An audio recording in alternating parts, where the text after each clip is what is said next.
And we finally closed on the house. It was someone from California, sight unseen, no inspection, just pay for it, over offer. Great. Jen's friend was a realtor, did an awesome job. I forget her name, but if you see this, thank you. But for the final closing process, obviously, like I said before, Jennifer was in Mandeville, Louisiana, so I was just solo dolo. She didn't ask me to do it, but I did it. So I did Jen's butthole crazy cleaning routine of the floors.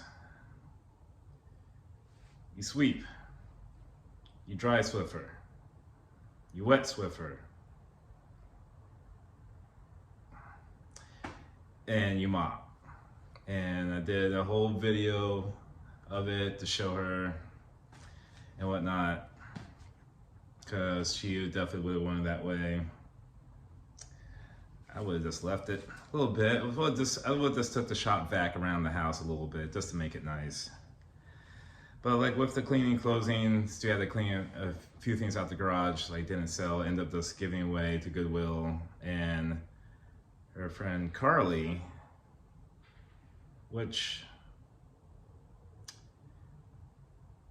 so Jen worked with her at her pole fitness studio.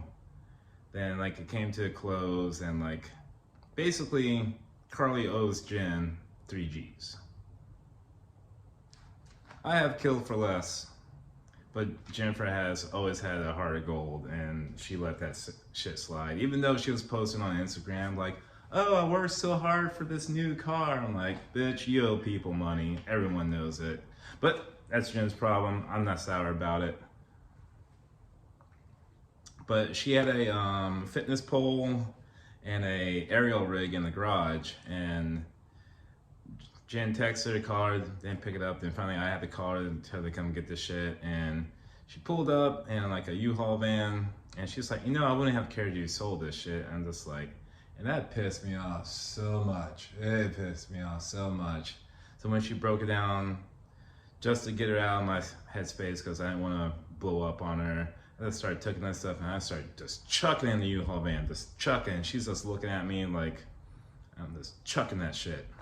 So she picked that up, then saying goodbye to the neighbor Steve, a great person that's still dear to my heart. You know, we had last few beers with the neighbor Al across the way that most of his family passed away from this weird brain cancer. Then you had our allegedly dope dealing neighbors. Surprisingly enough, like they Uber Eats me, they got Uber Eats some gourmet cupcakes for me, which were actually pretty good. It was quite nice, and they said goodbye with their little daughter. So it was a nice little end to that neighbor, even though I don't recommend living next to them, where their names were.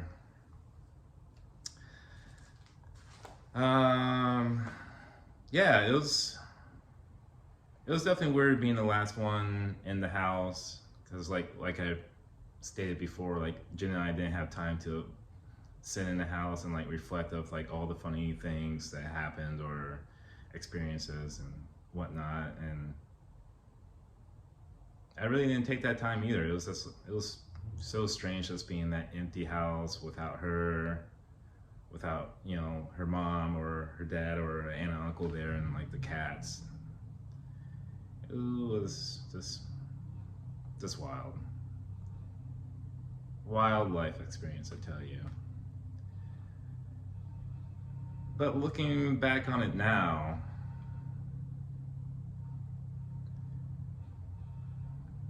I think one experience that sticks out.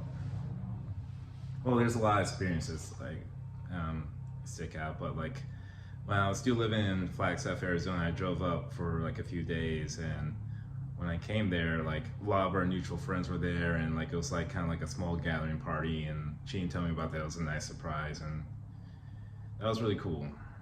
That was really cool. It's nice when a loved one surprises you with little things. On to the funny Jen story of the video. In November of 2016 at the Brooklyn Bowl in Las Vegas at the Lynx area, we went to go see Gary Clark Jr. I remember this concert because it was Gary Clark Jr. Like the first time I heard of him, and I saw him live with Jennifer at the Greek Theater in Los Angeles. Then he came to Vegas, so like, of course we're gonna see him. Probably worked out a ton that day, didn't eat enough, then go to the concert and have drinks upon drinks upon drinks. And I just got really tired. I hit that wall hard, and he was probably like halfway through his set, and I pulled Jennifer over to the back of the concert. She's like, what's going on? I'm like, I'm tired, we should go. She's like, what? It's like, no, like, we're not going. I was like, dude, I don't have it in me. Like, you're gonna have to drive home. She's like, that's fine, but we're not leaving. And I'm just like, babe, come on. Like, and I sat down like in the back of the concert, and she kind of like squatted down and just stared at me like this. It's like, what would you say? Oh, well, I paid for this shit. I'm just like, damn, you're using my own words against me.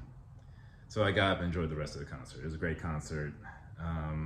Photo of my tired face coming up. And call to action of the video. I really don't have one. Anything I would say now is like pretty redundant, but you know, you can't buy money.